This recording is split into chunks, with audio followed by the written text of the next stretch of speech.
ఇక కడప జిల్లా రాజంపేట అసమ్మతి జ్వాల రగులుతోంది. టికెట్ ఆశించిన బత్యాల చెంగల్ రాయుడు పార్టీ ప్రకటించిన అభ్యర్థితో ఢీకొడుతున్నారు. పోటాపోటీగా ప్రచారానికి శ్రీకారం చుట్టారు. బత్యాల తీరు టీడీపీ అధిష్టానానికి తలనొప్పిగా మారింది.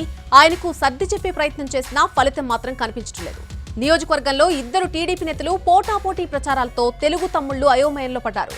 సీఎం జగన్ సొంత జిల్లాలో పాగా వేయాలన్న టీడీపీ ప్రయత్నానికి ఆ పార్టీ నేతలే తూట్లు పొడుస్తున్నారు.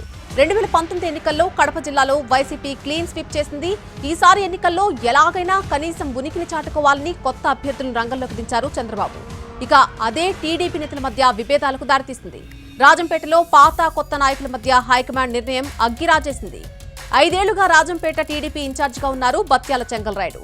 అయితే ఆయన్ను కాదని సుగువాసి బాలసుబ్రహ్మణ్యానికి టికెట్ కేటాయించింది హైకమాండ్. స్థానికేతరుడికి టికెట్ ఎలా ఇస్తారంటూ బత్యాల అసంతృప్తి వ్యక్తం చేస్తున్నారు. టికెట్ కేటాయింపుపై అధిష్టానం పునరాలోచన చేయాలని కోరుతూ ఆందోళన బాటపట్టారు. అయినా సరే టీడీపీ హైకమాండ్ మాత్రం నోరు మెదపడం లేదు.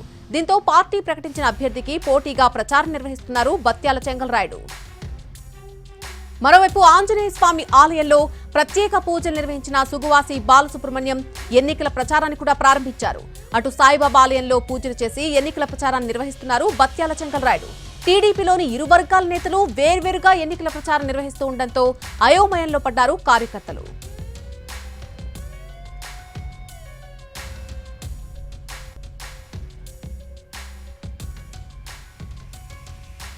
తనకు వ్యతిరేకంగా అధిష్టానం నిర్ణయం తీసుకుంటే కార్యకర్తల అభీష్టం మేరకే పనిచేస్తానన్నారు రాజంపేట టీడీపీ ఇన్ఛార్జ్ బత్యాల చెంగల్ రాయుడు. మాజీ సీఎం కిరణ్ కుమార్ రెడ్డి తనకు ఫ్యామిలీ ఫ్రెండ్ అని తెలిపారు. ఆయన అధినేత ఆదేశాల మేరకే ఎన్నికల ప్రచారం నిర్వహిస్తున్నానని చెప్పారు.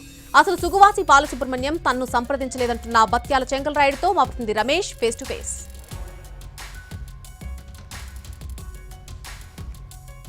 రాజంపేటలో పోటాపోటీ ఎన్నికల ప్రచారం నిర్వహిస్తున్నారు ఇద్దరు టీడీపీ నేతలు. అయితే మనతో ఇప్పుడు మాట్లాడడానికి టీడీపీ రాజంపేట ఇన్ఛార్జ్ బత్యాల చెంగల్రాయుడు గారు ఉన్నారు. వారిని అడిగి తెలుసుకున్నాం. సార్ నమస్తే, చెప్పండి. ప్రధానంగా రాజంపేటలో అటు ఇరువురు కూడా ఒకేసారి ఎన్నికల ప్రచారం ప్రారంభించారు. దీని వెనక ఏమేమి ఉండొచ్చు? నేను ఓడిపోయిన తా నుంచి 2019లో ఇక్కడ పోటీ చేసి ఓడిపోయిన తా నుంచి నా పని నేను ప్రచారం చేసుకుంటానే ఉన్నా ప్రజాసేవలో. ఇప్పుడు కొత్తగా ప్రచారం చేసేది ఏముండదు. కొత్త ప్రచారం అప్పటి నుంచి చేసుకుంటున్నా. మా నాయకుడు నాకు కుప్పంలో బస్సులోకి పిలుచుకొని నువ్వే అభ్యర్థివి, గెలుచుకొని రా, నీకు భవిష్యత్తు ఉంటుందని చెప్పాడు. మా నాయకుడు చెప్పినట్టే నేను ఇంటింటా తిరుగుతున్నా, దండం పెడుతుండా. మరుసటి పోయినాను. మళ్ళీ ఎందుకు వచ్చావు నువ్వు పోయి ప్రచారం చేసుకో అని చెప్పాడు. మా నాయకుడు మాట నేను గౌరవించానా లేదా? మా నాయకుడు మాట గౌరవించేదానికే ఇంటింటా తిరుగుతున్నాను, ఓటు అడుగుతున్నాను. అంత తప్ప వేరేదేం లేదు. మా నాయకుడు పిలిచి మళ్ళీ నాకు చెప్పినాడు అనుకో, ఏమి చెప్తాడో అది అందరికీ చెప్తా. అందరూ ఏమి నిర్ణయం తీసుకుంటే దాని ప్రకారం నేను పోతా. దీంట్లో పెద్ద ప్రత్యేకత ఏమున్నది? మనం చూసినట్లయితే రాత్రి మనకు కిరణ్ కుమార్ రెడ్డి గారు కూడా మీతో సమావేశమయ్యారు. ఇక్కడ ఏమైనా చర్చల్లో ఏమైనా రాజీ లాంటి చర్చలు జరిగాయా?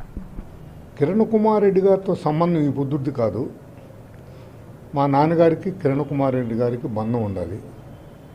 వాళ్ళ అమ్మ ఎలక్షన్లో పోటీ చేసినప్పుడు నేను పోయి గుర్రంకొండ మహల్లో క్యాన్వాస్ చేసినోడిని.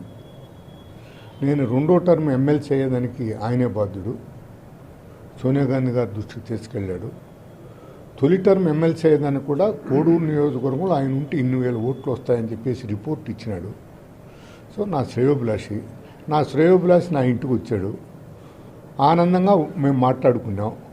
వచ్చిన వాళ్ళంతా అన్ని మండలాల నుంచి వచ్చిన వాళ్ళు ఒక్కొక్క మండలం నుంచి వాళ్ళ అభిప్రాయం చెప్పారు. అంత తప్ప దాంట్లో రాజకీయం లేదు. మనస వాచ కిరణ్ కుమార్ రెడ్డి గారంటే మాకు ఇష్టం వ్యక్తిగతంగా. సో ఇప్పుడు ఉన్నటువంటి అభ్యర్థి సుగువాసి బాలసుబ్రహ్మణ్యం కావచ్చు, మేము పెద్ద ఆయన ఆశీస్సులతోనే ఎన్నికల ప్రచారం మొదలుపెట్టాను అంటున్నారు. అది ఎంతవరకు నిజం? 100కి 1000% తప్పు తప్పు తప్పు. నన్ను ఇంతవరకు కలవలేదు. మేము రాజంపేట బరిలోకి రాము అని చెప్పేసి ప్రసాద్ చెప్పాడు. రాజంపేట మీద మాకు ఆలోచనే లేదని చెప్పేసి బాలసుబ్రహ్మణ్యం చెప్పాడు. మీరే ఎన్టీవీ వాళ్ళు పోయి తొడకొచ్చి ఎడుకొచ్చి పెట్టి, లేకపోతే వాళ్ళు ఆడికి రమ్మంటే ఆడికి వస్తా. నా బ్లెస్సింగ్స్ చాలా ఉంటాయి. నేను ఇక్కడ 5 సంవత్సరాల నుంచి పని చేసుకుంటా ఉంటే నా బ్లెస్సింగ్స్ వాళ్ళకి ఎట్టుంటాయి? మా క్యాడర్ ఒప్పుకుంటే మాకేం అభ్యంతరం లేదు. వాళ్ళది రాయచోటు నియోజకవర్గం. కార్యకర్తల యొక్క అభిష్టం మేరకే తాను ఎన్నికల్లో ఉంటానంటూ బత్యాల చెంగల్రెడ్డి తన అభిప్రాయం వ్యక్తం చేస్తున్నాడు. Cameraman చాందుతో Ramesh, NTV,